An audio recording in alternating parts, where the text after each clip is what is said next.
আসসালামু আলাইকুম প্রিয় শিক্ষার্থীবৃন্দ, নেক্সট জেন ইনস্টিটিউটস এর পক্ষ থেকে আমি ফাহিম আছি তোমাদের সাথে। আজকে আবারও আমরা বাংলা দ্বিতীয় পত্রের একটি ক্লাস নিয়ে হাজির হয়েছি। এই প্রথম আমি হয়তো তোমাদের বাংলা দ্বিতীয় পত্র ক্লাসটি নিচ্ছি। খুবই চমৎকার ইন্টারেক্টিভ একটা ক্লাস হবে। বাংলা বানান আমরা অনেকেই ভুল করে থাকি, অনেক ছোট ছোট কিছু ট্রিক দিয়ে আমরা কিভাবে সেই ভুল বানানগুলোকে সঠিক বানানে রূপান্তর করতে পারি সেই বিষয়গুলো আমরা আজকে একটু দেখবো। সো তোমরা স্টুডেন্টরা দলে দলে যোগ হয়ে যাও, বাংলা বানানের খুব ছোট ছোট ট্রিক্স টেকনিক্স তোমরা শিখবে।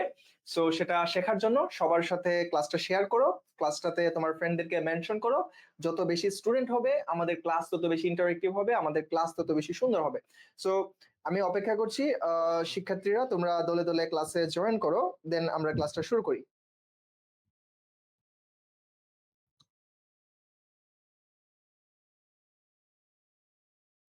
আচ্ছা, আমি দেখতে পাচ্ছি এখনো খুব বেশি সংখ্যক স্টুডেন্ট আমাদের সাথে যুক্ত হয়নি। আমরা অপেক্ষা করছি, আরো কিছু শিক্ষার্থী তোমরা যুক্ত হয়ে যাও।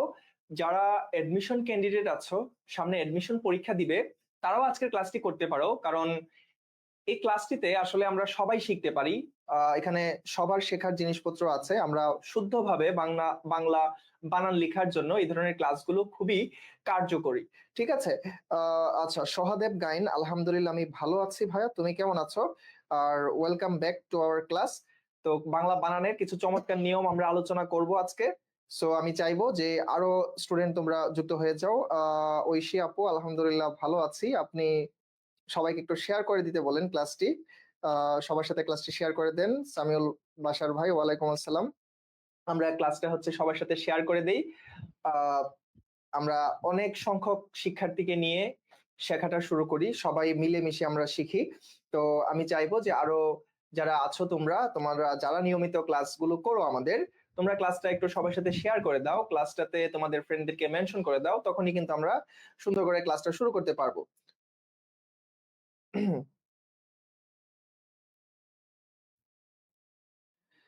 আর নিসা আক্তার, হ্যাঁ আমরা পেইড ব্যাচ খুব দ্রুত শুরু করতে যাচ্ছি। নিসা, তুমি আমাদের পেজে নক করে বিস্তারিত জেনে নিতে পারো, ঠিক আছে? আমরা খুব দ্রুত পেইড ব্যাচে চলে যাব। আমরা ইনশাল্লাহ নেক্সট মান্থ থেকেই আমরা পেইড ব্যাচে ক্লাস শুরু করে দিব। সো তার আগে তোমরা একটু ফ্রি ক্লাসগুলো করে নাও, আমরা ফ্রি ক্লাসগুলো একটু করি, ঠিক আছে? আজকে আমরা কিন্তু বাংলা বানান, বাংলা ব্যাকরণের তোমাদের ব্যাকরণিক শব্দ শ্রেণীর, ঠিক আছে, ব্যাকরণিক শব্দ শ্রেণীর অনেকগুলো পয়েন্ট তোমরা দেখবা আছে। তোমাদের ব্যাকরণিক শব্দ শ্রেণীতে কি কি আছে হোপফুলি তোমরা জানো। তোমাদের আছে হচ্ছে উচ্চারণ, রাইট? ওকে, তোমাদের আছে উচ্চারণ, এক নম্বরে কিন্তু উচ্চারণ থাকে। উচ্চারণে এখানে 5টা উচ্চারণ লিখতে পারলে তুমি এখানে 5 মার্কস। সেম ভাবে তুমি যদি বানান 5টা কারেক্টলি লিখতে পারো, এখানে তুমি 5 মার্কস এভিল করতে পারবা। সো এই যে 5 মার্কের জন্য আজকে আমরা পড়বো, ঠিক আছে, বানানগুলো কিভাবে আমরা কারেক্ট করতে পারি। বানান আসলে তোমাকে প্র্যাকটিস করতে হবে, বানান তোমাকে ভালোভাবে বই দেখতে হবে, শিখতে হবে, পড়তে হবে। কিন্তু এছাড়াও কিভাবে কিছু ছোট ছোট ট্রিক দিয়ে আমরা একদম ইজি বা কমন কিছু বানান একদম মনে রাখতে পারি, যেগুলো আসলে ভুল হবেই না, ওই ধরনের কিছু প্যাটার্ন আমরা আজকে দেখবো, ঠিক আছে? সবাই আস্তে আস্তে ক্লাসে যুক্ত হয়ে যাও। আচ্ছা, সহাদেব গাইন, তুমি হচ্ছে ক্লাসে অপ্রাসঙ্গিক প্রশ্ন না করো, সেটাই ভালো। তুমি ক্লাস সম্পর্কিত কিছু প্রশ্ন তুমি করতে পারো, ঠিক আছে? আর তোমার ফ্রেন্ডদেরকে মেনশন দাও, আমরা ক্লাস সম্পর্কিত বিষয় নিয়ে আলোচনা করি, আমরা অতিরিক্ত অযাচিত কথাবার্তা আমরা ক্লাসে না করি, ঠিক আছে? সহাদেব, ওকে, দেখো এই অঞ্জলি শব্দ, হ্যাঁ, অঞ্জলি ধরনের, অঞ্জলি টাইপের যত বানান আছে, ঠিক আছে, এই অঞ্জলির দেখো এখানে দীর্ঘিকার দেওয়া আছে, এটা কিন্তু প্রপারলি ভুল একটা বানান, ঠিক আছে? যত জায়গায় তুমি অঞ্জলি দেখবা সব জায়গায় তুমি রস্বীকার ইউজ করতে পারবা, ঠিক আছে? সব জায়গায় রস্বীকার ইউজ করবা, ওকে? যেমন গীতাঞ্জলি, শ্রদ্ধাঞ্জলি, পতঞ্জলি, ঠিক আছে? তো এই ধরনের যত এই টাইপের আছে, ঠিক আছে? পতঞ্জলি আছে না, পতঞ্জলি, এই যে ইন্ডিয়ান একজন সাধু আছে, পতঞ্জলির জিনিসপত্র বিক্রি করে। সো এই টাইপের যত মানে অঞ্জলি টাইপের যত শব্দ আছে, এই সবগুলাতে আমরা রস্বইকার ইউজ করব, ঠিক আছে? রস্বইকার ইউজ করব। সো এই বানানটা যেন আর কখনো ভুল না হয়। এই গীতাঞ্জলি রস্বইকার, শ্রদ্ধাঞ্জলি রস্বইকার, পতঞ্জলি রস্বইকার, যত ধরনের অঞ্জলি আছে আমরা সব রস্বইকার দিয়ে ইউজ করব, ঠিক আছে? বুঝতে পেরেছি ভাইয়া? এই অঞ্জলি বানান আর ভুল হবে কখনো? অঞ্জলি বানান ভুল হবে? একটু কমেন্ট করো। অঞ্জলি বানান ভুল হবে কিনা একটু কমেন্ট করো। আমরা ছোট ছোট জিনিস শিখবো বাট খুব ইফেক্টিভ, যদি এগুলো একটু মাথায় থাকে তাহলে ওই বানানগুলো আর কখনোই ভুল হবে না। একটু কমেন্ট করো যে আমরা এটা বুঝতে পেরেছি যে কিভাবে অঞ্জলি মানে আমরা এখানে রস্বইকার ইউজ করব। ঠিক আছে, আমরা গীতাঞ্জলি অনেকেই দীর্ঘইকার দিয়ে গীতাঞ্জলি লিখি, হ্যাঁ, অনেকেই হচ্ছে শ্রদ্ধাঞ্জলি দীর্ঘইকার দিয়ে লিখি। আজকের পর থেকে কি আমরা রস্বইকার দিয়ে লিখবো? একটু কমেন্ট করি সবাই, সবাই একটু ইন্টারেকশন দেখাই। ওকে ওকে রূপালী, ঠিক আছে। তো চলো এখন আমরা নেক্সট আরেকটা বানান দেখি, যে বিশেষণ বাচক আলী। এখন এখানে একটা জিনিস বলে দিচ্ছে, দেখো এই বিশেষণ বাচক আলী মানে বিশেষণের যে শব্দ, হ্যাঁ, যে শব্দটা হচ্ছে অ্যাকচুয়ালি বিশেষণ থাকবে, তো বিশেষণযুক্ত শব্দে যদি আলী চলে আসে, ঠিক আছে, যদি আলী চলে আসে তাহলে এটা রস্বইকার দিয়ে লিখতে হবে। যেমন দেখো এই সোনালী, যেমন তার চুলগুলো কেমন, আমি বললাম তার চুলগুলো সোনালী। ওকে, যেমন তার চুলগুলো হচ্ছে সোনালী, তাহলে এই দেখো এই সোনালী দিয়ে অ্যাকচুয়ালি কি বোঝাচ্ছে, এই চুলকে বিশেষায়িত করছে, রাইট? এই চুলকে বিশেষায়িত করছে, মানে যে কোনো ধরনের বিশেষণযুক্ত শব্দে যদি আলী প্রত্যয়টা চলে আসে, এই আলী প্রত্যয়টা যদি চলে আসে মানে আলী টাইপের কিছু একটা চলে আসে, তাহলে এটা আমরা রস্বইকার দিয়ে লিখবো। দেখো সোনালী একটা অবস্থা, একটা রঙের নাম, একটা রঙের অবস্থার নাম, তাই না? সোনালী কালার। একইভাবে দেখো রূপালী, বর্ণালী, তো এই টাইপের যত আলী আছে আমরা এগুলা কিন্তু সব রস্বইকার দিয়ে লিখবো। আমরা বুঝতে পেরেছি এটা কিভাবে এটা আমরা করব, আমরা বুঝতে পেরেছি? একটু কমেন্ট করি এটা বুঝতে পেরেছে কিনা, যে বিশেষণ যুক্ত আলী, বিশেষণ কোন শব্দ এটার সাথে যদি আলী প্রত্যয় যুক্ত হয়, বিশেষণ শব্দের সাথে যদি এই আলী প্রত্যয় যুক্ত হয়, তাহলে এটা আমরা রস্বইকার দিয়ে লিখবো। আমরা কি বুঝতে পেরেছি? একটু কমেন্ট করি সবাই, এটা আমরা বুঝতে পেরেছি? এই ধরনের বানান আমরা ভুল করবো আর নেক্সট থেকে। দেখো সোনালী, রূপালী, বর্ণালী, ওকে, এই টাইপের আরো যদি বানান আসে দেখবা যে ওই বানানটা আসলে বিশেষণ কিনা, আগে দেখবা যে বানানটা বিশেষণ কিনা। যদি বিশেষণ হয় তাহলে আলী শব্দে বা আলী প্রত্যয়ে সবসময় রস্বইকার ব্যবহার করব আমরা। ওকে, হোপফুলি আমরা বুঝতে পেরেছি এটা। এখন আসো নেক্সট আরেকটা গুরুত্বপূর্ণ টপিকে আমরা চলে যাই। দেখো আবলি, আরেকটা প্রত্যয় আছে, সেটা হচ্ছে আবলি। সেটা হচ্ছে বচনবাচক শব্দে এই আবলি অংশটা সবসময় রস্বইকার হয়। দেখো আমরা খুব ইম্পর্টেন্ট একটা ক্লাস করছি, বাংলা বানান আমরা অনেকেই ভুল করি, ঠিক আছে? তো এই ভুলগুলো যাতে না হয় সবাই একটু ক্লাসটা সবার ফ্রেন্ডদের সাথে শেয়ার করে দাও। সবার গ্রুপগুলো, যাদের গ্রুপ আছে, এই শিক্ষণীয় ক্লাসটা হচ্ছে গ্রুপে তোমরা শেয়ার করতে পারো। যাদের ফ্রেন্ড আছে তাদের ফ্রেন্ডদেরকে ক্লাসটা মেনশন করতে পারো। আমরা সবাই মিলে চমৎকার কিছু শর্টকাট টেকনিক আসলে শিখি, যে কিভাবে আমরা আসলে বানানগুলা ভুল সংশোধন করতে পারি বা নেক্সট যেন আমরা ভুল না করি। ওকে ওকে, দেখো এই যে আবলি বহুবচন বাচক শব্দে এই আবলি অংশ রস্বইকার যুক্ত টি যুক্ত থাকলে রস্বইকারই হবে, ঠিক আছে? মানে এক কথায় এটা তুমি বোঝার দরকার নাই। দেখো এই আবলিটা কি, যেমন কার্যাবলী, অনেকগুলো কাজের সমাধান, এটা হচ্ছে তোমার বহুবচন। ওকে, তো এই টাইপের বহুবচন যত জায়গায় থাকবে, আর যদি এরকম আবলি টাইপের কোনো প্রত্যয় তুমি পাও, ঠিক আছে, আবলি প্রত্যয় যদি আমরা পাই তাহলে এগুলো আমরা সব রস্বইকার দিয়ে লিখবো, ঠিক আছে? আবলি বহুবচন বাচক শব্দে আবলি অংশে সর্বদাই তুমি রস্বইকার ইউজ করবে, ঠিক আছে? রস্বইকার আমরা যুক্ত করব, সবসময় আমরা রস্বইকার ব্যবহার করব।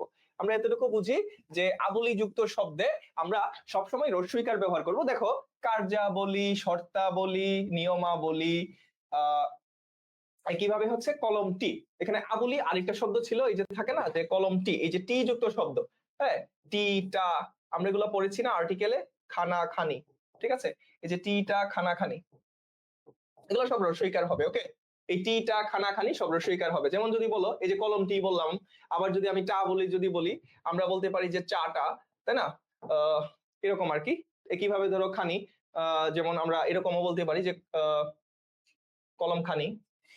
তো এই টাইপের যত খানা খানি, তারপরে টি, তারপরে হচ্ছে আবুলি আছে, এগুলো সবগুলোতে আমরা রস্বইকার ব্যবহার করব, ঠিক আছে? কার্যাবলী, শর্তাবলী, নিয়মাবলী, যত এরকম আবুলি টাইপের যত প্রত্যয় আমরা পাবো সেটা আমরা রস্বইকার ব্যবহার করব। একইভাবে আর্টিকেল বা বাংলাতে যেটাকে আমরা হচ্ছে এরকম নির্দেশকবাচক শব্দ বলি, যেমন টি, তারপরে হচ্ছে যে খানি, তারপরে হচ্ছে খানা, ঠিক আছে? এরকম খানা টাইপের শব্দ থাকতে পারে, এটা হচ্ছে খানা হবে। ওকে, এই যে খানা, খানি, এগুলো হচ্ছে সব রস্বইকার দিয়ে আমরা লিখবো। ওকে, থ্যাংক ইউ সোহাদেব ক্লাসটা সবার সাথে শেয়ার করে দেওয়ার জন্য। আচ্ছা, তোমাদের এখানে দেখো রবিবারে একটু পরেই তোমার বেসিক ইংলিশ একটা ক্লাস আমাদের শুরু হয়ে যাচ্ছে। এটা কিন্তু একটা পেইড ব্যাচ, পেইড একটা ব্যাচ। সেই পেইড ব্যাচে তোমরা পেইড ব্যাচে এনরোল করার আগে তোমরা একটা ফ্রি ক্লাস আজকে করে নিতে পারো। 8টা থেকে তোমাদের সেই ক্লাস শুরু হচ্ছে। তোমরা চাইলে এই বেসিক ইংলিশ কোর্সটা, যাদের ইংরেজিতে একটু দুর্বলতা আছে, ইংরেজির বেসিকটা যাদের একটু দুর্বল, তোমরা কিন্তু আজকে আমাদের আবু সাইদ স্যারের সাথে বেসিকটাকে স্ট্রং করার মানে কি একটা পণ করে ফেলতে পারো। ঠিক আছে, বেসিককে স্ট্রং করার যে যুদ্ধ, সেই যুদ্ধে কিন্তু আবু সাইদ স্যারের সাথে আজকে রাত 8টায় আমরা সেই ক্লাসে অ্যাটেন্ড করতে পারি। ঠিক আছে, তো হোপফুলি তোমরা ক্লাসটা দেখবা, যাদের একটু বেসিক দুর্বলতা আছে তারা একটু ক্লাসটা দেখবা। ওকে, তাহলে চলো আমরা পরবর্তীতে যাই। 4 নম্বর নিয়মে আমরা যাই। এখানে কি আছে দেখো, পদের শেষে যদি জিবি থাকে, যত ধরনের জিবি, জিবি মানেই দীর্ঘিকার। ওকে, পেশাজীবী, শ্রমজীবী, হ্যাঁ, তো এইরকম যাদের জিবি আছে, সকল জিবি গুলাতে আমরা দীর্ঘইকার ইউজ করব। জিবি মানেই হচ্ছে দীর্ঘইকার। ওকে, জিবি মানেই হচ্ছে দীর্ঘইকার। আমি কিন্তু ক্লাসের পরে তোমাদেরকে ধরবো যে কয়টা তোমরা পারতেছো বা বুঝতেছো। ওকে, তো ভালো করে দেখো যে পদের শেষে জিবি মানেই, ঠিক আছে, শ্রমজীবী, পেশাজীবী, কর্মজীবী, যত জিবি আছে সব জিবি কিন্তু আমরা দীর্ঘইকার দিয়ে লিখবো। ওকে, জিবি মানেই আমরা দীর্ঘইকার দিয়ে লিখবো। এখন আসো, এখন আসো আরেকটা জিনিস আমরা দেখি, খুব ইম্পর্টেন্ট একটা জিনিস। এটা দেখি, দেখো, হর্ষ চিহ্ন বর্জন করতে হবে। হর্ষ চিহ্ন বর্জন করতে হবে। সচরাচর আমরা কোথাও দেখবা হর্ষ চিহ্ন ব্যবহার করি না। হ্যাঁ, বিশেষ বিশেষ ক্ষেত্রে হর্ষ চিহ্ন আমরা ব্যবহার করি, বাট নর্মালি হর্ষ চিহ্ন আমরা বর্জন করি। কিন্তু কিছু কিছু জায়গায় আমরা হর্ষ চিহ্ন ব্যবহার করি। দেখো কোন কোন জায়গায় হর্ষ চিহ্ন ব্যবহার করা হয়, এই বানানগুলো ভেরি ভেরি ইম্পর্টেন্ট। এই বানানগুলো একটু দেখে নিবা যে এই বানানগুলোতে আমরা হর্ষ চিহ্ন বর্জন করি না, বা হর্ষ চিহ্ন আমাদেরকে ইউজ করতে হয়। দেখো এগুলো কি কি আছে। এই উদ যে উপসর্গটা আছে, এটাতে এই হর্ষ চিহ্নগুলো ইউজ করতে হয়। যেমন দেখো উদ্ঘাটন, উদ্ভ্রান্ত, উদ্বেগ, উদযাপন। একইভাবে দেখো দিক, এই শব্দটাই তুমি হর্ষ চিহ্ন এখানে বর্জন করতে পারবা না। ঠিক আছে, এই শব্দগুলোতে আমরা হর্ষ চিহ্ন বর্জন করব না। হ্যাঁ, তারপরে এই যে প্রাক কলন, তারপরে বাক সর্বস্ব, এই শব্দগুলোতে আমরা হর্ষ চিহ্ন ব্যবহার করব। এছাড়া যত ধরনের শব্দ আমরা লিখি, সেই শব্দগুলোতে আমরা হর্ষ চিহ্ন ব্যবহার করব না, বরং হর্ষ চিহ্ন বর্জন করব। ঠিক আছে, কিন্তু এই শব্দগুলো আমরা একটু ভালো করে দেখব। আচ্ছা, একটু ধীরে পড়াবো সাকিব। ওকে, কোনো সমস্যা নাই। বলো, এটা বুঝতে পেরেছো? এই জিনিসটা বুঝতে পেরেছো কিনা একটু কমেন্ট করো। যে আমরা সাধারণত হর্ষ চিহ্ন লিখবো না। যেমন ধরো আমরা এখানে লিখি না যে বেতাল। এখন এই যে বেতাল শব্দটা লিখছি, তাহলে কি হচ্ছে আমি হর্ষ চিহ্ন দিছি? না, এখানে কিন্তু আমি হর্ষ চিহ্ন দিতে পারবো না। ওকে, তো সচরাচর আমরা হর্ষ চিহ্ন শব্দতে ব্যবহার করি না, বাট এই শব্দগুলোতে হর্ষ চিহ্ন দিয়েই শব্দটা লিখতে হবে, তাহলেই শব্দটা কারেক্ট হবে। ওকে, বুঝতে পেরেছি? এটা একটু কমেন্ট করি, এই স্লাইডটা আমরা বুঝতে পেরেছি কিনা। সবাই একটু কমেন্ট করি আমরা এটা বুঝতে পেরেছি কিনা। মানিক হাসান, সমাসের ক্লাস আমাদের বাংলা ম্যাম যিনি আছেন উনি নিয়েছেন অলরেডি। আবার তোমাদের প্রবলেম থাকলে আবার অবশ্যই নিয়ে নেবেন ক্লাস। ওকে, আর তোমরা যদি চাও যে আমি সমাসের ক্লাস নেই, তাহলে সেটাও কমেন্ট করতে পারো, আমি তোমাদের জন্য সমাসের ক্লাসও নিব, সমস্যা নাই। তোমরা যদি চাও যে আমি সমাসের ক্লাস নিব, তাহলে তোমরা সবাই কমেন্ট করো দেখি, তাহলে হচ্ছে আমি সমাসের ক্লাস নিব, কোনো সমস্যা নেই।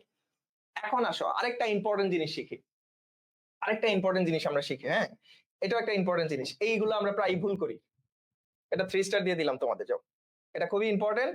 এটা আমরা প্রায় ভুল করি। দেখো, দূরত্ব না বোঝালে রস্যকার বা দু প্লাস র্যাফ, ঠিক আছে, র্যাফ ইউজ করব।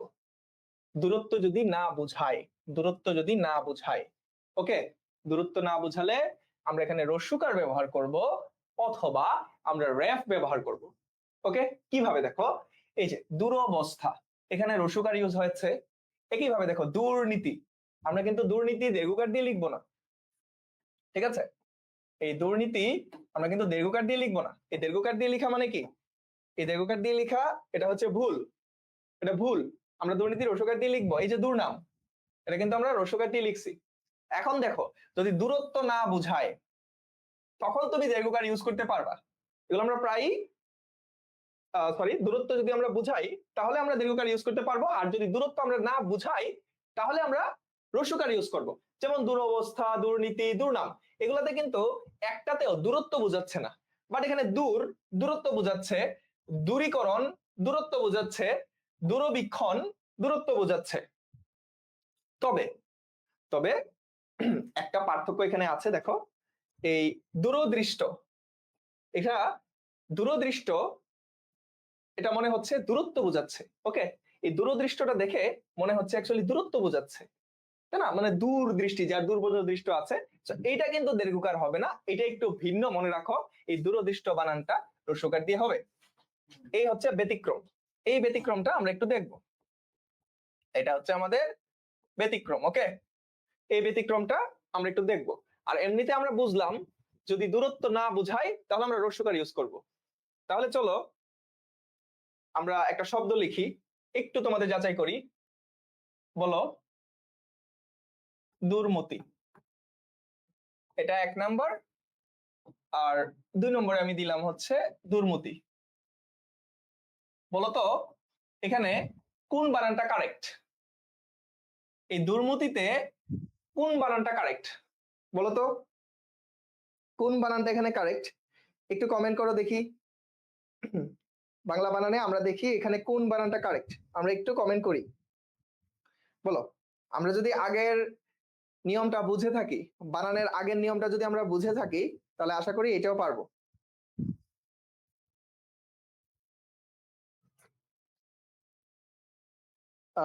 আচ্ছা নিসা আক্তার, লিখার জন্য তোমাদের তো সময় দেখা হচ্ছে। আচ্ছা, অলরেডি আদিবা ইয়াসমিন, তুমি হচ্ছে বলতেছো দূরমতি। এই দূরমতিতে কি দূরত্ব বোঝাচ্ছে একটু বলো তো। আদিবা তুমি একটু বলো তো, এই দূরমতিতে কি দূরত্ব বোঝাচ্ছে? আমি কি বলছিলাম, এটাতে কি দূরত্ব বোঝায়? দূরমতিতে কি দূরত্ব বোঝায়? এই যে বাকিরা কারেক্ট আনসার করতেছে। রূপালী তাবাসসুম, বলো তো এই দূরমতি দিয়ে কি দূরত্ব বোঝায়? আমি বলছিলাম দূরত্ব না বুঝালে, দূরত্ব না বুঝালে, ঠিক আছে, দূরত্ব না বুঝালে রস্যকার হবে, এই রস্যকার হবে, ঠিক আছে। দূরত্ব যদি না বুঝাই তাহলে রস্যকার হবে। দেখো এই দুর্মতি দিয়ে তো রস্যকার মানে দূরত্ব বোঝাচ্ছে না, দুর্মতি দিয়ে বোঝাচ্ছে বাজে প্রকৃতির কোনো মানুষ যার বাজে চিন্তা ভাবনা। ওকে, তাহলে কারেক্ট আনসার হবে এই 2 নাম্বারটা। কারেক্ট আনসারটা হচ্ছে কি 2 নাম্বার। যারা 2 আনসার করতেছো সবাইকে থ্যাংক ইউ ভেরি মাচ। এখানে এই যে আচ্ছা সাকিব, তারপরে হচ্ছে মিরাজুল, সহদেব, তারপরে শেফা, ওরা কারেক্ট আনসার করেছে। তারপরে দেখতেছি আকাশ কারেক্ট আনসার করেছে, আদিত্য কারেক্ট আনসার করেছে, আরিফ, এই যে অনেকেই কারেক্ট আনসার করেছে, অনেকেই এটা বুঝতে পেরেছো। আচ্ছা আদিবা তুমি এটা বুঝতে পারছো না? দেখো এটা আমরা কি বলছিলাম একটু আমরা দেখি, আমরা আসলে কি বলছিলাম দেখো। এখানে খুব সুন্দর করে বলা আছে, বলছে যদি দূরত্ব না বোঝাই, কোন শব্দ দিয়ে যদি দূরত্ব না বোঝাই, তখন তুমি রস্যকার দিয়ে এই শব্দটা লিখবা। যেমন দুরবস্থা, দুর্নীতি, দুর্নাম। এখন দেখো কোন শব্দ দিয়ে যদি দূরত্ব বোঝাই, দূরবর্তী কিছু বোঝায়, যেমন দূর, এই দূর শব্দটা তোমাকে দীর্ঘকার দিয়ে লিখতে হবে, কারণ এটা দিয়ে দূরত্ব বোঝাচ্ছে। দেখো দূরীকরণ, দূরীকরণ মানে কি একটা জিনিসকে দূরে পাঠাই দেওয়া, একদম মানে দূরবর্তী কিছু বোঝাচ্ছে, তাই না? মানে দূর থেকে কোনো জিনিস বোঝাচ্ছে যে এটাকে তুমি দূর করে দিচ্ছ। তো এই দূরত্ব বা দূর সংক্রান্ত কিছু বোঝালে ওই শব্দটাতে তুমি দীর্ঘকার ইউজ করবা, হ্রস্বকার ব্যবহার করবে না। দেখো দূরবীক্ষণ মানে কি, দূর থেকে যে জিনিসটা দেখা যায়, ঠিক আছে, দূর থেকে যে জিনিসটা মানে যে যে যন্ত্রের সাহায্যে দূরবর্তী কোনো জিনিস দেখা যায় সেটা হচ্ছে দূরবীক্ষণ, ঠিক আছে। তো একইভাবে এই জন্য দূরবর্তী কিছু বোঝালে তুমি সেটা দীর্ঘকার দিয়ে লিখবা। তো কিভাবে দেখো দূরদৃষ্টি মানে হচ্ছে দূরের দৃষ্টি, তো এইটা শুধু দীর্ঘকার হবে না, এটা হ্রস্বকার হবে। এটা হচ্ছে একটা ব্যতিক্রম নিয়ম, ঠিক আছে। বুঝতে পেরেছো আদিবা? এখন আসো আরেকটা সমস্যা আমরা দেখি। এখন কি আছে দেখো, এই যে ভূমি বা মাটি সংক্রান্ত কিছু বোঝালে তখন আমরা ভ দীর্ঘকার লিখবো। আর যদি ভূমি বা মাটি সংক্রান্ত কিছু না বোঝায় তখন আমরা ভ হ্রস্বকার লিখবো। তাহলে দেখো এই ভূমি দিয়ে ভূমি বা মাটি সংক্রান্ত কিছু বোঝাচ্ছে, ভূমিকম্প দিয়ে এই ভূমি বা মাটি সংক্রান্ত বোঝাচ্ছে, ভূতল দিয়ে ভূমি বা মাটি সংক্রান্ত কিছু বোঝাচ্ছে। কিন্তু দেখো ভুবন, এটা কিন্তু ভূমি বা মাটি না, পৃথিবীর কথা বলতেছে। ত্রিভুবন, ত্রিভুজ, এগুলো কিন্তু ভূমি বা মাটি সংক্রান্ত নয়। তাহলে ভূমি বা মাটি সংক্রান্ত হলে আমরা দীর্ঘকার ইউজ করব, আর ভূমি বা মাটি সংক্রান্ত কিছু না বোঝালে আমরা হ্রস্বকার ব্যবহার করব। বুঝতে পেরেছি আমরা? এটা বুঝতে পেরেছি? একটু কমেন্ট করি সবাই, এটা কিন্তু একদম ইজি। এটা বুঝতে পেরেছি কিনা আমরা একটু কমেন্ট করি।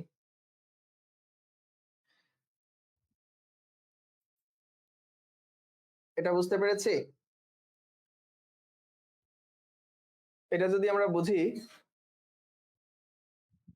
এটা যদি আমরা বুঝে থাকি, তাহলে বলো 1 নম্বরে আছে ভুল, 2 নাম্বারটা হচ্ছে ভুল। বলো কোনটা কারেক্ট আর কোনটা ভুল, কোন শব্দটা সঠিক আর কোনটা ভুল। দেখি যদি ওইটা বুঝে থাকো, ওই প্রিভিয়াস বা পূর্ববর্তী যে নিয়মটা যদি বুঝে থাকো, তাহলে এটা পারবা। বলো এখানে কোন শব্দটা কারেক্ট, এটা একটু আনসার করে তো দেখি। 1 নম্বরটা কারেক্ট নাকি 2 নম্বরটা কারেক্ট?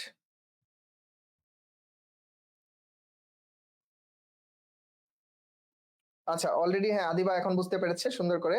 এই যে উদাহরণ দিলাম যে এখানে ভুল কারেক্ট নাকি ভুল কারেক্ট, বলো। অলরেডি শব্দ, আমরা শব্দ দিয়েছি, কোন শব্দটা এখানে কারেক্ট?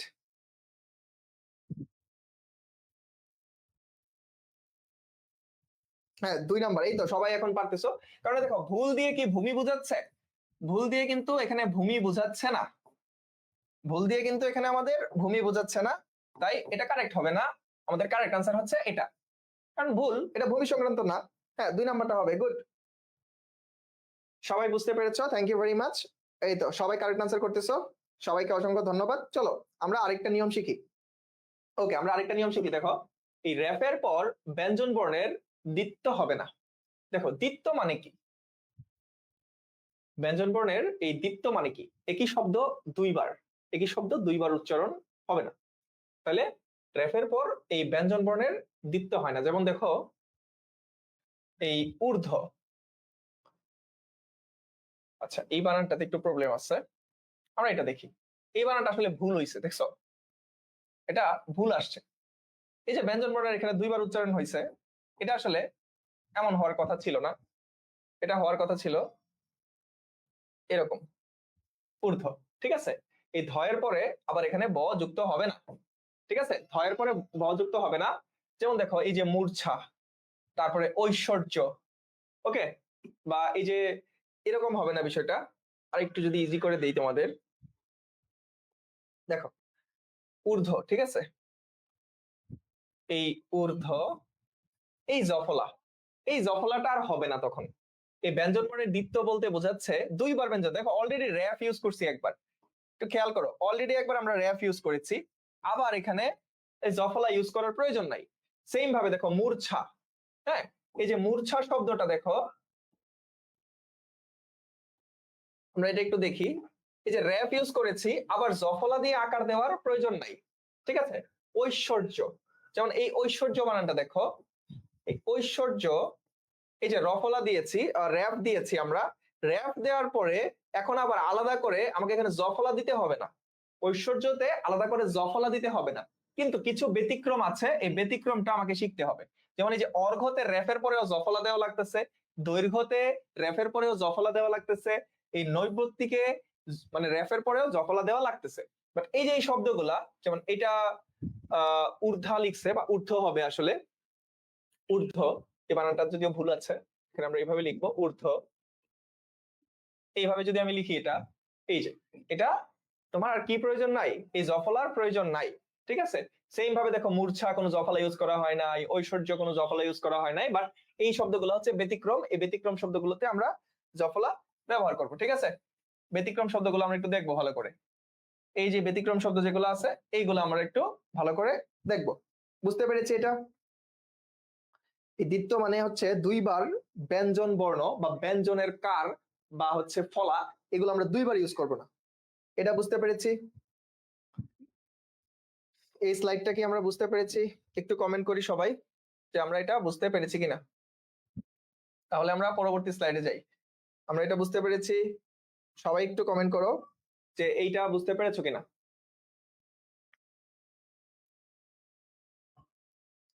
ওকে, আচ্ছা সবার আর কারো কমেন্ট দেখতেছি না। এখানে শুধু হচ্ছে রূপালী ছাড়া কি আর কেউ বোঝো নাই? একটু কমেন্ট করো যে আমরা বুঝতে পেরেছি। তাহলে আমরা দেখি চলো, ভাষা ও জাতি। ঠিক আছে, ভাষা ও জাতি সবসময় রস্বইকার হবে, বাট কিছু ব্যতিক্রম আছে। দেখো চীন, শ্রীলঙ্কা আর মালদ্বীপ, এগুলো দীর্ঘিকার হয়েছে। এইগুলা ছাড়া যত ভাষা যত জাতি আছে, সবগুলাতে আমরা রস্বইকার ইউজ করবো। ওকে, সবগুলোতে আমরা রস্বইকার ইউজ করবো। যেমন দেখো বাঙালি, জাপানি, হিন্দি, বাংলাদেশি, একইভাবে আরো কি আছে বলতো, এই যে ইংরেজি, রাইট? ইংরেজি আমরা অনেকে দীর্ঘিকার দিয়ে লিখি, বাট এটা হচ্ছে আমরা রস্বইকার দিয়ে লিখবো। ওকে, ইংরেজি, বা ইংরেজ জাতি। কিন্তু এখানে দেখো চীন, শ্রীলঙ্কা আর মালদ্বীপ, এগুলো দীর্ঘিকার দিয়ে সবসময় লিখতে হয়, এগুলো দীর্ঘিকার, এটা হচ্ছে ব্যতিক্রম। এই যে এই জিনিসটা হচ্ছে ব্যতিক্রম। ওকে, এই ব্যতিক্রম গুলো আমরা একটু দেখবো। বাট এইগুলা ছাড়া যত কিছু আছে দেখো, বাঙালি, জাপানি, হিন্দি, ফরাসি, হ্যাঁ ফার্সি, সবগুলা দেখবো যে রসিকার দিয়ে লিখে, তাই না? এই যে ফরাসি শব্দ লিখে, তাই না? ফরাসিটাও কিন্তু কি দিয়ে লেখে বলতো? ফরাসিও কিন্তু রসিকার দিয়ে লিখে। ওকে, আচ্ছা, এখানে বুঝে নাই হচ্ছে কখন জফলা হবে কখন হবে না তা বুঝি নাই। মার্জিয়া নাহিয়ান শেফা বুঝো নাই বিষয়টা, এখনই আমি তোমাকে বোঝাচ্ছি, দাঁড়াও। এইটা বুঝেছো কিনা, এই স্লাইডটা আমরা বুঝেছি কিনা, আমরা এটা একটু কমেন্ট করি যে এটা আমরা বুঝতে পেরেছি কিনা। যে ভাষা, যে কোনো ধরনের ভাষাতে, ধরো জাপানি বা জাপানিজ, চাইনিজ, হ্যাঁ, বা হচ্ছে তোমার এখানে বলতেছি যে হিন্দি, আরবি, এগুলোতে আমরা সব রসিকার ইউজ করি। একইভাবে জাতি, বাঙালি, জাপানি, তারপরে হচ্ছে ধরো ফরাসি, ফার্সি, এগুলোতে আমরা সবসময় কি ইউজ করি? এগুলোতে আমরা সবসময় রসিকার ইউজ করি। কিন্তু এই তিনটা দেশ আলাদা, চীন, শ্রীলঙ্কা এবং মালদ্বীপ, এগুলোতে আমরা দীর্ঘিকার ইউজ করব।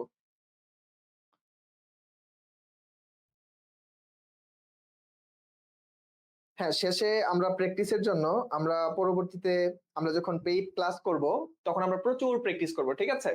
আমরা অবশ্যই অনেক প্র্যাকটিস করব, প্র্যাকটিস আমাদের করতে হবেই। আচ্ছা, একজন বলছিল যে এর আগেরটা বুঝে নাই যে কখন আসলে আহ জফলা তোমরা হচ্ছে দিবা না। দেখো র্যাপের পরে তুমি জফলা দিবা না। যেমন দেখো এখানে মূর্ছা, বা এখানে ধরো ঐশ্বর্য শব্দটা লেখা আছে, তাই না? মূর্ধন্য ষ। আচ্ছা, এই যে দেখো ঐশ্বর্য, এই ঐশ্বর্য শব্দটাতে খেয়াল করো, ঐশ্বর্য শব্দটার উপরে এই যে অন্তিস্তা জয়ের উপরে একটা র্যাপ আছে, তখন তোমাকে আর আলাদা করে জফলা দেওয়ার প্রয়োজন নাই। ঠিক আছে, ঐশ্বর্যতে যেহেতু র্যাপ আছে, আলাদা করে আর জফলা দেওয়ার প্রয়োজন নাই। কিন্তু কিছু ব্যতিক্রম আছে, দেখো এই ব্যতিক্রম গুলো হচ্ছে যে অর্ঘ, র্যাপ থাকার পরেও জফলা দিতে হবে, দৈর্ঘ্য র্যাপ থাকার পরেও জফলা দিতে হবে, নৈর্ব্যক্তিক র্যাপ থাকার পরেও জফলা দিতে হবে, মর্ত র্যাপ থাকার পরেও জফলা দিতে হবে। এগুলা ছাড়া যত শব্দ আছে যেগুলোতে যদি র্যাপ থাকে তখন আর আলাদা করে জফলা দেওয়ার প্রয়োজন নাই। শেফা, তুমি কি বুঝতে পেরেছো? একটু কমেন্ট করো যে বুঝতে পেরেছো কিনা এটা, তাহলে আমরা নেক্সট প্রশ্নতে চলে যাই। ওকে, আচ্ছা, পরীক্ষায় কেমন আসবে সেটাই আমি তোমাদের একটু পরে মানে বুঝাচ্ছি। পরীক্ষায় তোমাদের কেমন আসবে এটা অনেকেই বুঝতেছো না। দেখো পরীক্ষায় আসলে তোমাদের কিরকম আসবে, তোমাদের এরকম 5টা ভুল বানান দেওয়া থাকবে। ফর এক্সাম্পল ধরো আকাঙ্ক্ষা, আকাঙ্ক্ষা, ধরো এরকম 5টা বানান দেওয়া থাকবে। 2 নম্বরে দেওয়া আছে ধরো শ্রমজীবী, তারপরে দেওয়া আছে ধরো অঞ্জলি। হ্যাঁ, ধরো এরকম 3টা বানান দেওয়া আছে, বললো এই বানানগুলো শুদ্ধ করে লিখো। এই বানানগুলোর শুদ্ধ কি হবে লিখো, এই বানানগুলোর শুদ্ধ কি হবে লিখো। মার্জিয়া শেফা, এই 4টা শব্দ হচ্ছে এক্সাম্পল স্বরূপ দেওয়া হয়েছে, এই শব্দগুলোই বেশি বেশি আছে, এগুলা ছাড়া অন্য শব্দ আছে, বাট সেগুলো আপাতত আমাদের দরকার নাই। এই 4টা শব্দ জেনে রাখো, এগুলোর পরে জফলা হয়, ঠিক আছে? হ্যাঁ, সময় নিয়ে আমরা, আদিবা, ইয়াসমিন, সময় নিয়ে আমাদের পেইড ক্লাস হবে।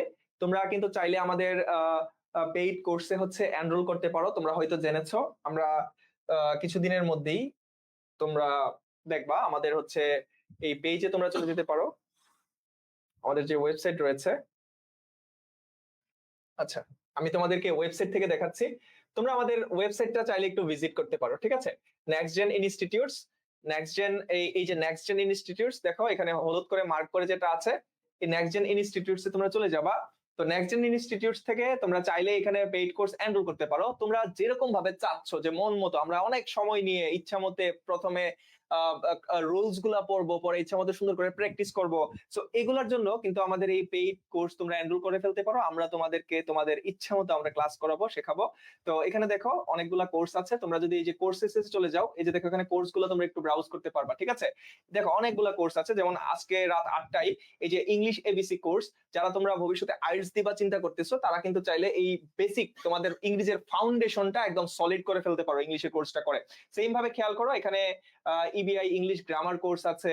হ্যাঁ, তারপর হচ্ছে যে আইসিটির আলাদা কোর্স আছে, ইংলিশ ফার্স্ট পেপার আলাদা কোর্স আছে। তোমাদের যদি মনে হয় শুধু বাংলা আলাদা কোর্স করবা, বাংলা সাহিত্য, তারপরে হচ্ছে তোমার বাংলা গ্রামার, ওকে। তো এগুলোর আলাদা আলাদা প্রত্যেকটা কোর্স আছে। এখানে দেখো প্রত্যেকটা কোর্সের দাম দেওয়া আছে 750 টাকা করে। তোমরা চাইলে আলাদা করে কোর্স কিনতে পারবা, আবার চাইলে তোমরা একসাথে এখানে 2499 টাকা দিয়ে তোমরা হচ্ছে টোটাল ইবিআই যে প্যাকেজ সেটাও তোমরা পারচেজ করতে পারবা, ঠিক আছে? আমাদের ওয়েবসাইটটা আমি বলবো একটু ভিজিট করে আসতে পারো। এখানে সব ধরনের কোর্স কবে থেকে আমরা লঞ্চ করব সেই সম্পর্কে বলা আছে, তোমরা এখানে দেখতে পারো, এখান থেকে কোর্স এনরোল করতে পারো, অথবা ওয়েবসাইট যদি ঝামেলা লাগে আমাদের পেজে তোমরা যোগাযোগ করতে পারো, ঠিক আছে? আমাদের পেজে তোমরা যোগাযোগ করতে পারো, ওকে। এই হচ্ছে ব্যাপারটা। এখন দেখি কারা কারা কারেক্ট আনসার দিতে পারতেছে।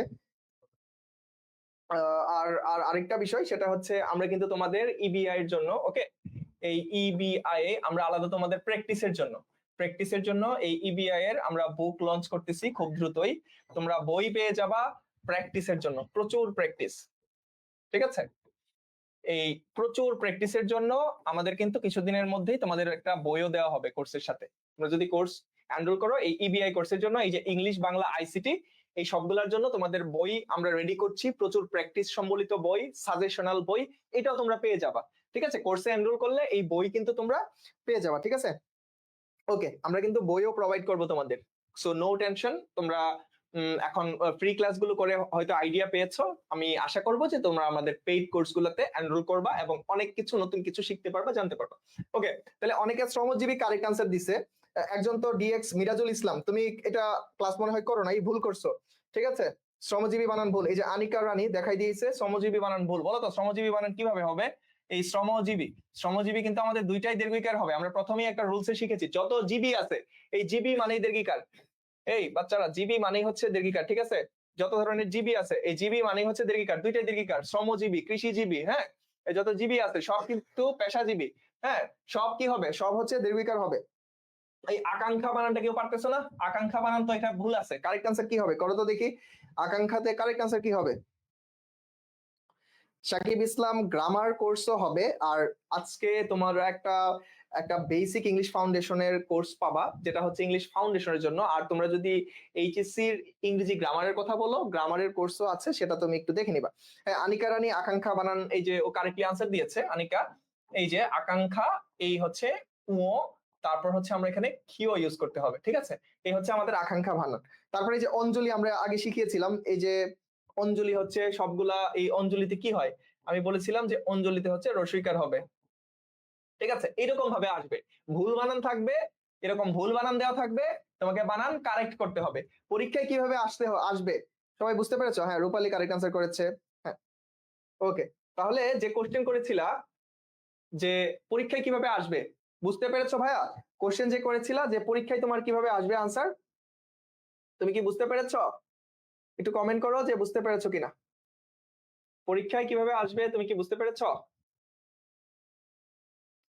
এই আকাশ মাহমুদ, শ্রমজীবী বানান তো ভুল। আমি কি বলছিলাম? যত জিবি আছে, এই যে, ঠিক আছে, যত রকমের জিবি আছে আমি বলে নেই, যত জিবি আছে সবগুলা জিবি হচ্ছে দীর্ঘিকার দিয়ে হবে, ঠিক আছে? শ্রমজীবী, কৃষিজীবী, পেশাজীবী, যত জিবি আছে সব জিবি দীর্ঘিকার হবে, ঠিক আছে? ওকে, হোপফুলি বুঝতে পেরেছো। দেখো একটা বিষয় দেখো, এটা আমরা প্রায় লিখি যে সমসাময়িক, আমরা অনেকে লিখি না যে সমসাময়িক। এই সমসাময়িক বানানটা কিন্তু ভুল, ভালো করে একটু দেখো, এটা একটা স্পেশাল নিয়ম, ঠিক আছে? এই সমসাময়িক বানানটা কিন্তু ভুল। এটা হবে, এটা কি হবে দেখো তো, এই বানানটা হবে এই যে সমসাময়িক।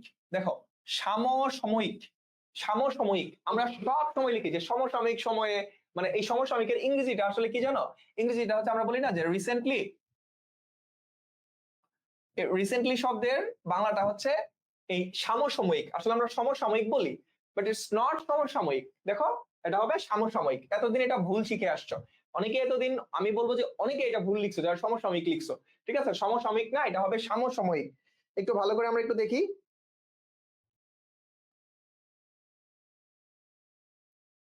ওকে, তাহলে এটা আমরা বুঝতে পেরেছি যে এখন থেকে আমরা সমসাময়িক লিখবো না, কিন্তু এটা আমাদের লিখতে হবে সমসাময়িক। একইভাবে আমরা লিখি যে অভ্যন্তরিক। অভ্যন্তরিক হবে না, বানানটা হবে আভ্যন্তরিক। দেখো ভালো করে, আভ্যন্তরিক। এই বিশেষ কিছু বানান তোমাকে খুব মনোযোগ দিয়ে দেখতে হবে। আমরা অভ্যন্তরিক লিখি, এটা আসলে অভ্যন্তরিক বলতে কিছু নাই। ওকে, এই যে অভ্যন্তরিক, এই বানানটা কিন্তু ভুল। ওকে, অভ্যন্তরিক বানানটা কিন্তু ভুল, আমাকে লিখতে হবে আভ্যন্তরিক। একইভাবে প্রাত্যহিক, ঔপন্যাসিক, ছন্দ, ছান্দসিক। ঠিক আছে, এই স্পেশাল কিছু বানান আমরা এইভাবে দেখে রাখতে পারি। এই বানানগুলো আমরা একটু মনোযোগ দিয়ে দেখবো, এই জন্য এখানে 3 স্টার দেওয়া হয়েছে। এই বানানগুলো আমরা প্রায়ই ভুল করি। ঠিক আছে, হ্যাঁ, এখানে অভ্যন্তরিক হবে না, কারণ আমরা এখানে কিন্তু দেখো কি বলতো, অভ্যন্তর। আমরা যখন অভ্যন্তর লিখতেছি এই বানানটা কারেক্ট। ঠিক আছে, কিন্তু আমরা যখন এই যে অভ্যন্তরিক লিখতেছি এই বানানটা ভুল। এই বানানটা কিন্তু কারেক্ট, এই অভ্যন্তর বানানটা কিন্তু কারেক্ট, কিন্তু তোমাকে লিখতে হবে আভ্যন্তরিক, তখন আর অভ্যন্তরিক হবে না। ঠিক আছে, আমরা এখানে প্রাত্যহিক লিখছি, দেখো আমরা এইভাবে কিন্তু লিখি যে প্রত্যহ। প্রত্যহ শব্দটা লিখি, কিন্তু এটাকে যখন আমরা এক্সপান্ড করি তখন কিন্তু আর প্রত্যহিক হবে না, এটা হয়ে যাবে প্রাত্যহিক। আমরা কিন্তু লিখি উপন্যাস, দেখো আমরা কিন্তু এখানে লিখি উপন্যাস, তাই না? উপন্যাস লিখি। তো এই উপন্যাসটাকে যখন তুমি বিশেষণ করে ফেলতেছো, দেখো এটা হয়ে যাচ্ছে ঔপন্যাসিক। তুমি যখন লিখতেছো ছন্দ তখন ঠিক আছে, তারপর এটাকে যখন তুমি বিশেষণ করে ফেলতেছো, দেখো হয়ে যাচ্ছে ছান্দসিক। খেয়াল করছি? এই বিষয়গুলো কি আমরা বুঝতে পেরেছি? একটু কমেন্ট করি সবাই। এগুলো কি আমরা বুঝতে পেরেছি? একটু কমেন্ট করি, এটা বুঝতে পেরেছি কিনা সবাই। একটু, ক্লাসটা খুব ইম্পর্টেন্ট একটা ক্লাস হচ্ছে। এটা ক্লাসটা করলে তোমাদের বাংলা প্রথম পত্র বলো, দ্বিতীয় পত্র বলো, সব জায়গায় কাজে লাগবে। ভুল বানান থেকে তোমরা নিস্তার পাবা। অনেকে আমরা ভুল বানানের জন্য অনেক বিপদে পড়ি, তো এই ভুল বানান থেকে আমরা নিস্তার পাবো। আমরা বুঝতে পেরেছি, এটা ক্লিয়ার? একটু কমেন্ট করি সবাই যে এটা আমরা ক্লিয়ার কিনা, এটা আমরা ক্লিয়ারলি বুঝতে পেরেছি কিনা। আচ্ছা, আদিবা তো অলরেডি কমেন্ট করেছে, বাকিরা আমরা বুঝতে পেরেছি কিনা আমরা একটু কমেন্ট করি। আর ক্লাসটা একটু শেয়ার করি সবার সাথে। আমরা ক্লাস শেয়ার করি। আমরা যত স্টুডেন্টরা ক্লাসে করে, মানে স্টুডেন্টদের সংখ্যা যদি টিচাররা দেখে, ইনস্ট্রাক্টররা যখন দেখবে অনেক স্টুডেন্ট ক্লাস করতেছে, তখন কিন্তু সে আরো বেশি আন্তরিক হয়ে তোমাদেরকে পাঠদান করবে। ঠিক আছে, ওকে, সবাই মোটামুটি ক্লিয়ার, বুঝতে পেরেছো? Thank you very much. আমরা তোমাদেরকে আরো থ্যাংক ইউ দিতে চাই, তোমরা ক্লাসটা অনেক শেয়ার হয়েছে, আমি চাই যে আরো শেয়ার করে দাও, আরো নতুন নতুন কিছু শিখতে সবাইকে উৎসাহিত করো। ঠিক আছে, নিজেরাও শিখো, অন্যদেরকে উৎসাহিত করো। এখন দেখো আরেকটা বিশেষ নিয়ম আমরা দেখি, এটা আমরা প্রায় ভুল করি। দেখো এই বিদেশি শব্দে এই মূর্ধন্য ন, তারপরে হচ্ছে ছ, তারপর হচ্ছে মূর্ধন্য স, এর ব্যবহার হবে না। ঠিক আছে, তাহলে কি কি শব্দ হবে না? দেখো, মূর্ধন্য ন হবে না, ছ হবে না, আর মূর্ধন্য স হবে না। ওকে, যেমন দেখো হর্ন, তুমি যদি এইভাবে লিখো, হর্ন বানানটা যদি এইভাবে লিখো মূর্ধন্য ন দিয়ে, তাহলে কিন্তু এই বানানটা ভুল। আমরা এই যে কর্নার, অনেকে কর্নার বানানটা এইভাবে লিখে ফেলে মূর্ধন্য ন দিয়ে, এটা ভুল। দেখো সশীল, ঠিক আছে, এই সশীল বানান অনেকে মূর্ধন্য স দিয়ে লিখে, তো এই বানান ভুল। যখন স্টার কাবাব, স্টার কাবাবে তোমরা হয়তো অনেকেই চিনো স্টার কাবাবের কথা, তো স্টার কিন্তু মূর্ধন্য স দিয়ে স্টার হবে না। হ্যাঁ, মূর্ধন্য স দিয়ে কিন্তু স্টার হবে না। ঠিক আছে, তাহলে দেখো বিদেশি যে শব্দগুলো আছে, এটা ইংরেজি হইতে পারে, এটা হচ্ছে তোমার অন্য ফার্সি শব্দ, ফরাসি শব্দ হইতে পারে। এই শব্দগুলোতে আমরা কিন্তু দেখো মূর্ধন্য নয়, স্পেশালি ইংরেজি শব্দগুলা। হ্যাঁ, যেমন ধরো আমি লিখলাম স্টেশন, বলতো আমার এই বানানটা সঠিক নাকি ভুল? একটু বলতো এই বানানটা কারেক্ট নাকি ভুল? স্টেশন লিখছি আমি, ঠিক আছে। আচ্ছা, আরেকটু অন্য কালি ইউজ করে লিখে দিচ্ছি।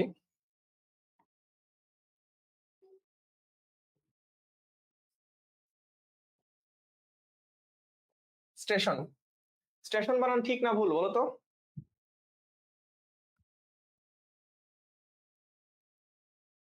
আদিবা ইয়াসমিন, কখন মূর্ধন্য ণ হবে, কখন দন্তান্ন ণ হবে, এটা তুমি শিখতে পারবা আমরা যখন নত্ব ও সত্য বিধানের নিয়মগুলো শিখবো তখন। ওটা আমরা অন্য একটা ক্লাসে শিখবো, বাট আপাতত আমরা এটা জানি যে এই বিদেশি শব্দগুলোতে মূর্ধন্য ণ হবে না। দেশি আমরা যখন মূর্ধন্য ণ তারপর ছ মূর্ধন্য ষ করি না, কিন্তু আমরা যখন তৎসম শব্দ ইউজ করি তখন আমরা অনেক সময় মূর্ধন্য ণ ব্যবহার করি, ঠিক আছে? তারপর এরকম আরো তদ্ভব শব্দ আছে, তোমার শব্দ সম্পর্কে ধারণা থাকতে হবে। হ্যাঁ, এই শব্দটা কিন্তু ভুল, এই শব্দটা কিন্তু ভুল। তাহলে স্টেশনে দেখো এখানে আমরা বলে দিছি যে মূর্ধন্য ষ ইউজ করা যাবে না, মূর্ধন্য ণ ইউজ করা যাবে না। তাহলে এটা কারেক্ট আনসারটা কি হবে বলতো? স্টেশনের কারেক্ট আনসারটা কি হচ্ছে দেখো, স্টেশন। এই যে স্টেশন বানান এভাবে লিখি আমরা, তাই না? স্টেশন আমরা এভাবে লিখি। হ্যাঁ, ভুল, এই বানানটা আসলে আমাদের ভুল। তাহলে আমরা কিভাবে লিখতে পারি? যে স্টেশন বানানটা আমরা এভাবে লিখতে পারি। ওকে, এভাবে লিখতে পারি। একইভাবে তোমাদেরকে ধরো যদি আমি আরেকটা দিই, আরেকটা জিনিস দিই, তোমরা বলো স্টাফ, এই বানানটা কি কারেক্ট নাকি স্টাফ? এই বানানটা কারেক্ট বলো তো, এখানে 1 নাম্বার কারেক্ট নাকি 2 নাম্বার কারেক্ট? আমরা আরেকটু প্র্যাকটিস করি, বলো তো 1 নাম্বার কারেক্ট নাকি 2 নাম্বার কারেক্ট? এটা একটু চর্চা করি, কোনটা কারেক্ট আমরা একটু দেখি, সবাই একটু কমেন্ট করি। হ্যাঁ Sohadeb, thank you very much, mention করেছো। আচ্ছা, তুমি আছো হৃদয় জুড়ে, খুব চমৎকার একটা নাম, এখানে ক্লাস করছেন। তো হ্যাঁ, উনি কারেক্ট আনসার দিয়েছেন। আর দিগন্ত পল কারেক্ট আনসার, রূপালী কারেক্ট আনসার দিয়েছো। দেখো স্টাফ, এই স্টাফ কিন্তু একটা ইংরেজি শব্দ, রাইট? তো ইংরেজি শব্দে আমরা কখনোই মূর্ধন্য ষ ইউজ করতে পারবো না, দন্ত ষ ইউজ করবো। ওকে, হ্যাঁ 2 নাম্বারটা কারেক্ট, গুড। আচ্ছা, মার্জিয়া নাহিয়ান শেফা, এখানে 3 কোথায় পাইলা তুমি? আমরা তো 2টাই দিলাম এখানে, ঠিক আছে? 2 নাম্বার কারেক্ট। ওকে, সো 2 নাম্বার শব্দটা কারেক্ট, হোপফুলি সবাই বুঝতে পেরেছো এটা। হ্যাঁ, এই তো সবাই আসলে বুঝতে পারতেছে এখন। এখন আসো আরো কিছু জিনিস আমরা দেখি। আমরা সচরাচর এই জিনিসগুলো ভুল করি। দেখো অনেকদিন আমরা ছোটবেলায় একভাবে শিখে আসছি যে 39 মূর্ধন্য, হ্যাঁ কি বলে যে দীর্ঘ, হ্যাঁ 39, হ্যাঁ 29 আমরা দীর্ঘ দিয়ে শিখে আসছি। হ্যাঁ, সো এগুলা কিন্তু আমরা ভুল শিখে আসছি। ওকে, কি বলতেছে আমরা একটু দেখি, চলো। এখানে বলতেছে যে গণনাবাচক বা পরিমাণবাচক শব্দগুলোতে তোমার এই রস্য দিয়ে শুরু করতে হবে। এই গণনাবাচক বা পরিমাণবাচক কি? আচ্ছা, এটা 29 হবে, 29, 39, এগুলো হচ্ছে গণনাবাচক। ওকে, আর ক্রমবাচক কোনটা? ওই যে প্রথম দ্বিতীয়, ঠিক আছে? এই প্রথম, তারপর হচ্ছে এই দ্বিতীয়, তৃতীয়, চতুর্থ, পঞ্চম, ষষ্ঠ, সপ্তম, দশম, একাদশ, দ্বাদশ, ত্রয়োদশ, হ্যাঁ চতুর্দশ, পঞ্চদশ, ষোড়শ, সপ্তদশ, অষ্টদশ, দেন ঊনবিংশ, 29, এগুলোতে আমরা দীর্ঘকার ইউজ করব। আর এই যে গণনাবাচক যে শব্দগুলো রয়েছে যেমন 29, 39, এগুলাতে আমরা হ্রস্বকার ব্যবহার করব কিন্তু, ঠিক আছে? এই গণনা বা পরিমাণবাচক শব্দগুলোতে আমরা হ্রস্বকার ইউজ করব। আর এই যে ক্রমবাচক যে শব্দগুলো আছে এগুলোতে কিন্তু আমরা দীর্ঘকার ইউজ করব, ঠিক আছে? এই ক্রমবাচক কোনগুলা? এই যে এক, প্রথম, দ্বিতীয়, তৃতীয়, চতুর্থ, একইভাবে একাদশ, দ্বাদশ, ত্রয়োদশ, দেখো একইভাবে আসতেছে ঊনবিংশ, 29, এগুলো হচ্ছে ক্রমবাচক। সো এগুলাতে আমরা দীর্ঘকার ইউজ করবো। ওকে, বুঝতে পেরেছি? আচ্ছা, রম্পু পল, আমরা ক্লাসের অলমোস্ট শেষ পর্যায়ে চলে আসছি বলতে পারো। আর কিছুক্ষণ থাকো, আমরা আরো কিছু জিনিস শিখে আজকের ক্লাস শেষ করে দিব ইনশাল্লাহ। তো এটা আমরা বুঝতে পেরেছি, এই স্লাইডটাকে আমরা বুঝতে পেরেছি। আমরা একটু সবাই কমেন্ট করি যে আমরা এই স্লাইডটা বুঝতে পেরেছি কিনা, এটা আমরা বুঝতে পেরেছি কিনা, যে কখন আমরা রস্য ইউজ করব আর কখন কখন আমরা দীর্ঘ ইউজ করব, গণনাবাচক কোনটা আমরা বুঝছি কিনা বলো, ক্রমবাচক এগুলো আমরা বুঝতে পেরেছি কিনা, একটু কমেন্ট করি, সবাই একটু কমেন্ট করি, আমরা এটা বুঝতে পেরেছি কিনা একটু কমেন্ট করি।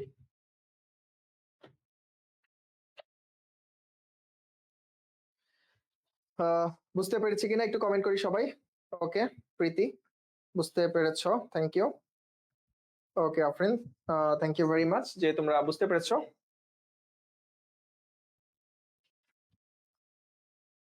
আচ্ছা, লিওন মিয়া, বাংলা ব্যাকরণের ক্লাসে তুমি সাহিত্যিক হয়ে উঠেছো, আমরা সাহিত্যের ক্লাসে এই ধরনের সাহিত্য তোমার কাছ থেকে নিব ইনশাল্লাহ।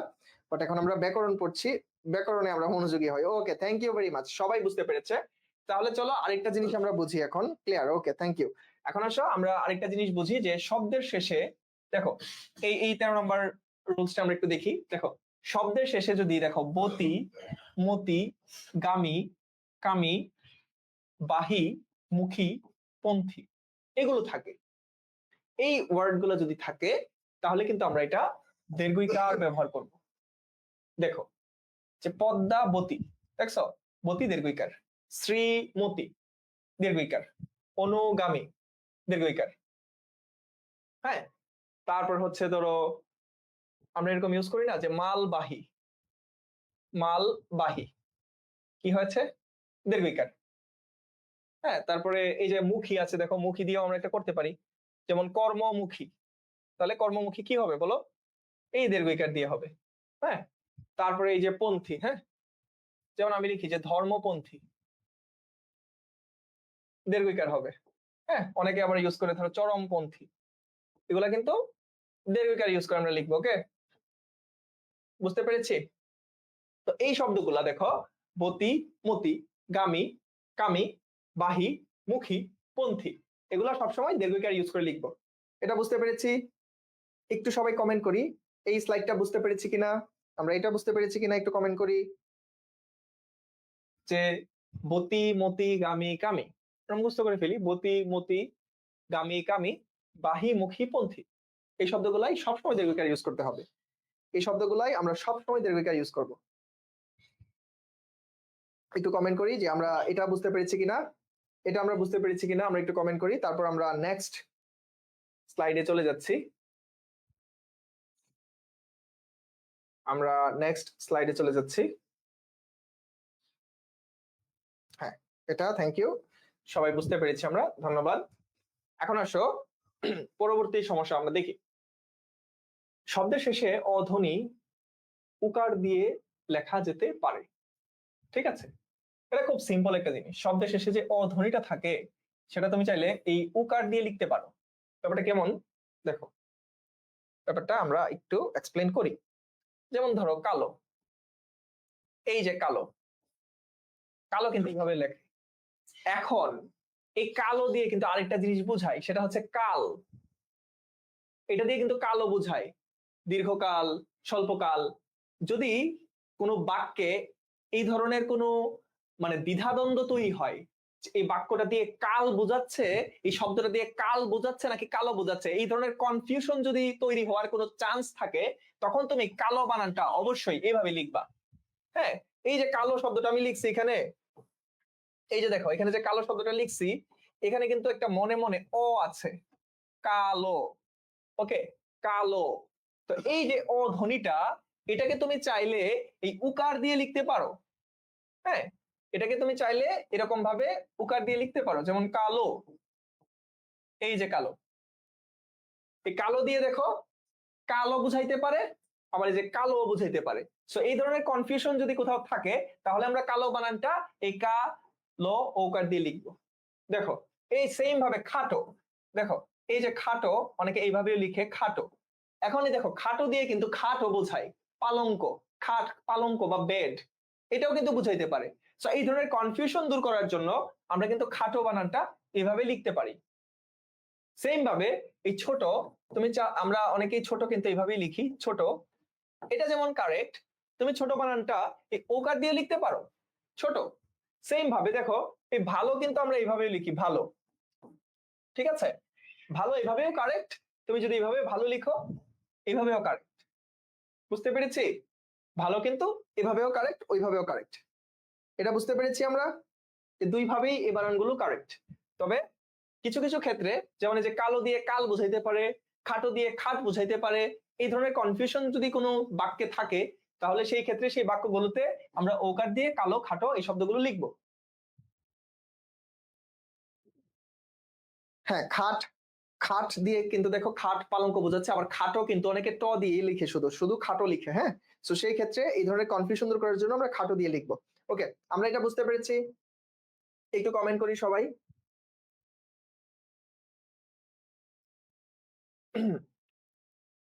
এটা বুঝতে পেরেছি আমরা। একটু সবাই কমেন্ট করি যে আমরা এই শব্দটা, এই স্লাইডটা বুঝতে পেরেছি কিনা। ওকে, রূপালী বুঝতে পেরেছো, থ্যাংক ইউ। হ্যাঁ, এই দুই ভাবেই কিন্তু কারেক্ট, ওই দুইটা শব্দের কারেক্ট। ওকে, এখন আসলে তাহলে নেক্সট স্লাইডটা আমরা দেখি যে শব্দের শেষে প্রাসঙ্গিক ক্ষেত্রে অনুস্বার বসে। দ্যাট মিনস দেখো, যেই শব্দ একবারই শেষ হয়ে যাচ্ছে, যেমন রং, ঢং, গান, সং, পালং, এই ক্ষেত্রে তুমি অনুস্বার ইউজ করবা। হ্যাঁ, অনুস্বারটা ইউজ করবা, বাট শব্দের মাঝখানে, তবে এই অনুস্বারের স্থানে স্বরযুক্ত হলে ও হবে। স্পেশালি যেমন দেখো, এই শব্দের শেষে স্বরযুক্ত হয়েছে, যেমন ভাং। তুমি দেখো এই যে এটা ভাঙা, তুমি কি এই ভাঙা এইভাবে লিখতে পারবা? এই আকারটা এইভাবে দিতে পারবা? ভাঙার আকারটা কিন্তু এইভাবে দেওয়া যায় না। তো এই ক্ষেত্রে ভাঙা এইভাবে লিখতে হয়। একইভাবে ধরো বাঙালি, হ্যাঁ বাঙালি অনেকে হচ্ছে এইভাবে লিখে। আচ্ছা, বাঙালি হচ্ছে এইভাবে লেখার সুযোগই নাই। ঠিক আছে, এই তুমি হচ্ছে যদি এখানে আকার দাও, অনুস্বার আকার রস্বইকার, তাহলে কিন্তু এটা কারেক্ট হচ্ছে না। ঠিক আছে, তাহলে হচ্ছে এই বাঙালি, ভাঙা, দেখো রঙের, এখানে দেখো রং বানানটা এইভাবে কারেক্ট, কিন্তু তুমি তো রঙের লিখতে চাচ্ছ, তখন তোমাকে ও ইউজ করা লাগতেছে। ঠিক আছে, একইভাবে ভাঙা অনুস্বার দিয়ে লেখা যায় না। ভাঙা লিখতে হলে একটা আকার নিয়ে আসতে হচ্ছে, স্বরবর্ণের আকার নিয়ে আসতে হচ্ছে, এই জন্য ও ইউজ করা লাগছে। এখানে দেখো আকার নিয়ে আসতে হয়েছে, এই জন্য ও লিখতে হয়েছে। একইভাবে রঙের দেখো একার ইউজ করা লাগছে, এই জন্য এখানে ও নিয়ে আসা লাগছে। বুঝতে পেরেছি এটা আমরা? এটা ক্লিয়ার? এটা বুঝতে পেরেছি? একটু কমেন্ট করি সবাই। আচ্ছা, জে আর আহসান, এর আগেরটা তুমি বুঝো নাই। কোনটা বুঝো নাই ভাইয়া? এর আগে কি ছিল? আমি বলেছি এই খাটো, খাটো ট দিয়ে যেমন কারেক্ট, ওকার দিয়েও কারেক্ট। তুমি খাটোকে এভাবেও লিখতে পারো, এটাও কারেক্ট, এটাও কারেক্ট। তবে কিছু শব্দে, কিছু, যখন তুমি একটা প্যারাগ্রাফ লিখো বা কোনো একটা বাক্য লিখো, সেই বাক্যে যদি এরকম কনফিউশন তৈরি হয়, তুমি খাটো বুঝাইতে চাইছো না খাট বুঝাইতে চাইছো, সেই ক্ষেত্রে তুমি কিন্তু খাটো বানানটা ওকার দিয়ে লিখতে পারো। ওকে, একইভাবে কালো, দেখো কালো দিয়ে কিন্তু কালো বুঝাই। তুমি যদি কাল বুঝাইতে চাও তাহলে তোমাকে এইভাবেই লিখতে হবে, বাট তুমি যদি কোনো রং বুঝাইতে চাও, এই কালো দিয়ে তো আমরা আসলে রং বোঝাচ্ছি, তাহলে রং বোঝাতে চাইলে ওকার দিয়ে লেখা ভালো। একইভাবে ছোট বানানটা যেমন এইভাবে কারেক্ট, ছোট বানান তুমি এইভাবে লিখতে পারো। ভালো বানান যেমন এইভাবেও কারেক্ট, ভালো বানান তুমি ওকার দিয়ে লিখতে পারো। এটাই আমরা আলোচনা করেছি গত স্লাইডে। হোপফুলি তুমি বুঝতে পেরেছো। আচ্ছা, নেক্সট স্লাইড আমরা বুঝতে পেরেছি। ওকে, ওকে, তো তোমাদের জন্য যে বিষয়টা সেটা হচ্ছে আজকে ঠিক 8টা, এখানে আমরা থাকবো 27 নভেম্বরে, আসলে এটা আজকে না। এই ইবিআই যে কোর্স, যে বিষয়টা নিয়ে হচ্ছে তোমাদের ইয়ে ছিল যে আমাদের পেইড কোর্স আসলে কখন আসতেছে। দেখো, আমরা কিন্তু বাংলা ইংরেজি আইসিটি, ইবিআই মানে হচ্ছে ইংরেজি বাংলা আইসিটি, তো ইংরেজি বাংলা আইসিটি আমরা কোর্স অলরেডি লঞ্চ হচ্ছে। এখানে সবাই ঢাকা বিশ্ববিদ্যালয়ের শিক্ষক মন্ডলী রয়েছেন, তোমাদেরকে সবাই ঢাকা ইউনিভার্সিটির টিচাররাই তোমাদের বাংলা ইংরেজি আইসিটি পড়াচ্ছেন। দেখো, ক্লাস কিন্তু শুরু হচ্ছে 27 নভেম্বরে। আমরা ওরিয়েন্টেশন বা হচ্ছে লঞ্চিং ইভেন্ট, যেটা আমাদের এই ওরিয়েন্টেশনটা হয়ে যাবে 6টা 15-তে আমরা হচ্ছে এটা চালু করব। সো 27 নভেম্বর 6টা 15-তে তোমরা দেখতে পারো আমাদের কোর্স, যেটা এই ইংলিশ বাংলা আইসিটির যে কোর্স, সেটা আমরা লঞ্চ করছি। আর নেক্সট জেন ইনস্টিটিউটস এর যে পেজ আছে, আশা করি তোমরা তো সবাই পেজে দেখছো, তোমাদের ফ্রেন্ডদেরকে একটু মেনশন করতে পারো, শেয়ার করে দিতে পারো যে 27 নভেম্বর আসলে বাংলা ইংরেজি আইসিটির যে আমাদের ওরিয়েন্টেশন বা কোর্স লঞ্চিং যে ইভেন্ট, সেখানে তোমাদের কোশ্চেনের উত্তর দেওয়া হবে। তোমাদের কোনো কোয়েরিজ থাকলে সরাসরি আমরা সেটা জানানোর চেষ্টা করব। ঠিক আছে, সো সেই কোর্স লঞ্চিং ইভেন্টে হোপফুলি তোমরা যুক্ত হয়ে যাবা। আর আজকে আমরা এই পর্যন্তই শিখি। আমরা নেক্সট ক্লাসে হচ্ছে পরবর্তী যে বানানগুলো রয়েছে সেগুলো নিয়ে আলোচনা করব। আর এখন পর্যন্ত যারা ক্লাসগুলো করেছো, তোমাদের সবাইকে থ্যাংক ইউ দিয়ে আজকের ক্লাসটা আমরা শেষ করতে চাচ্ছি।